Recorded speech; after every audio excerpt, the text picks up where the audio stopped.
This is Real News Media TV, coverage you can trust. Please like, share, subscribe, and hit the notification bell. Select all for daily news updates. Good morning, my Real News Media TV family. Thank you so much for tuning in this morning, and I'm wishing for everyone a wonderful and a productive day. And in the news this morning for July 5, 2023, cops warn businesses to look out for stolen checks from island spices. Police are asking businesses and individuals to be on the lookout for several checks stolen from island spices that are being used to defraud the various companies. The checks, the police said, were stolen during a robbery break-in at the company's Bell Road St. Andrew offices in May. Since then, they have popped up in several places island-wide as the thieves attempted to use them to pay for goods and services. The police are asking companies to which these checks were given or attempted to be given, and anyone with information about the break-in to contact the Hunts Bay Police at 876-923-7110 119-311 or the nearest police station. It was reported that sometime between 4 p.m. and 4:30 a.m., the security guard on duty at the compound was pounced upon by 4 men, all armed with guns.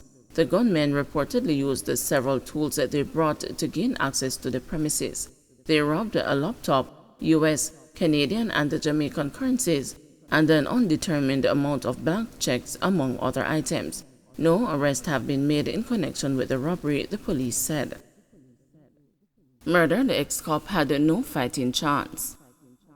Relatives of murdered ex-policeman Donovan McLean claimed Tuesday that he was like a sitting duck when his licensed firearm was taken away from him last year, but that he was fighting to get it back. McLean, who was 33 years old, was among a group of people gambling at a car wash in Caymanas Gardens, Portmore, St. Catherine on Monday night, close to 10:30 p.m., when a motor car drove up and the 3 men, armed with guns, alighted from the vehicle and opened fire in the direction of McLean. He was shot multiple times and later pronounced dead at hospital. At least 1 other man was shot and injured in the incident. The news sources said the man was out of intensive care at hospital on Tuesday afternoon. McLean's relatives believe that he would have had a fighting chance had his licensed firearm been returned to him. They said that he was absolved of an alleged incident which occurred at a party during which guns had been fired. He was to get lawyers to represent him to try and get it back, said one relative. How can a member serve the police force for 10 years and you take his weapon? Didn't find anything on it, and you don't reach out to tell him why you're still keeping the weapon. They have his gun for almost a year now. He served the force in a volatile area in Kingston East, the relative said. If he had his weapon, he could have at least fight back. They took it away based on some allegations at the party, where they said that there were some explosions. They claimed it was him. However, when they made some checks on the scene, bullets did not match his weapon. There is no witness on the case. Someone even came and made checks, and still they didn't give it back to him. The person who came to us said that there was nothing to implicate him. No one called him, but he called the police several times to get an update about his weapon, the relative claimed. A close relative said Tuesday that the family is holding on, while another fought tears to express anger, saying they were not happy with how his body was flung in the back of a pickup to be taken to hospital. Murders continue in St. James despite SOE.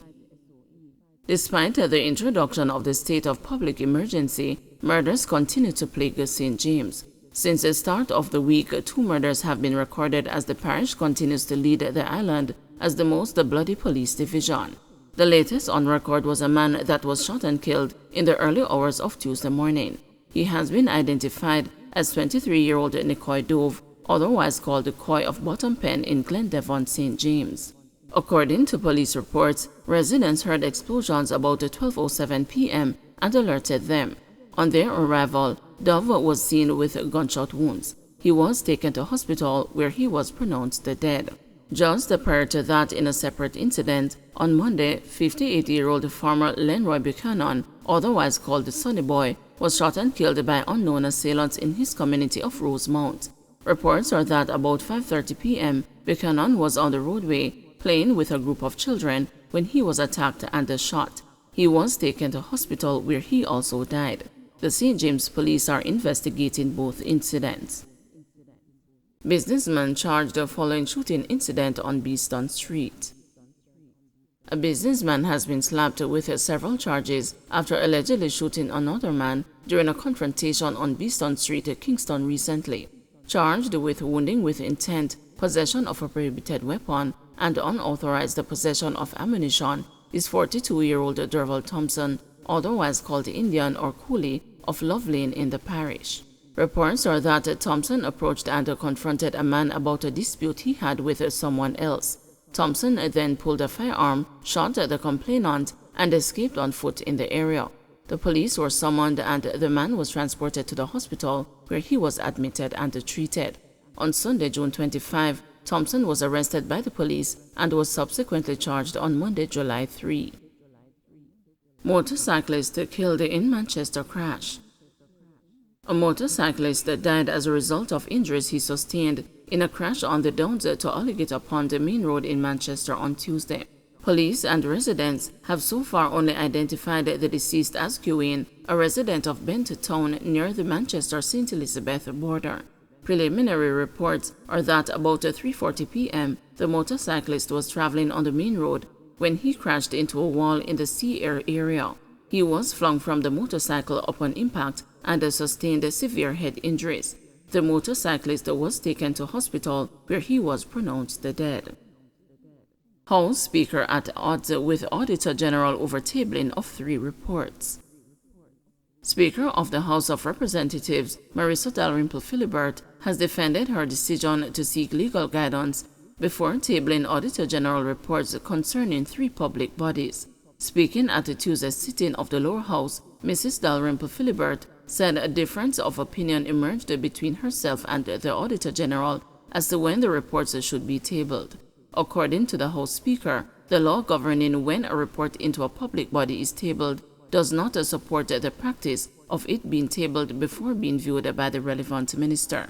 All reports of the Auditor General's Department has always been tabled in this House upon receipt, whether it is a report in the ministry, on an agency, or on a public body. However, members, the practice in general is not, in my understanding, in keeping with Section 30 of the Financial Audit and Administration Act. That section provides for the Auditor General's report on a public body to be tabled where the minister with responsibility fails to report to this Parliament within a 2-month period.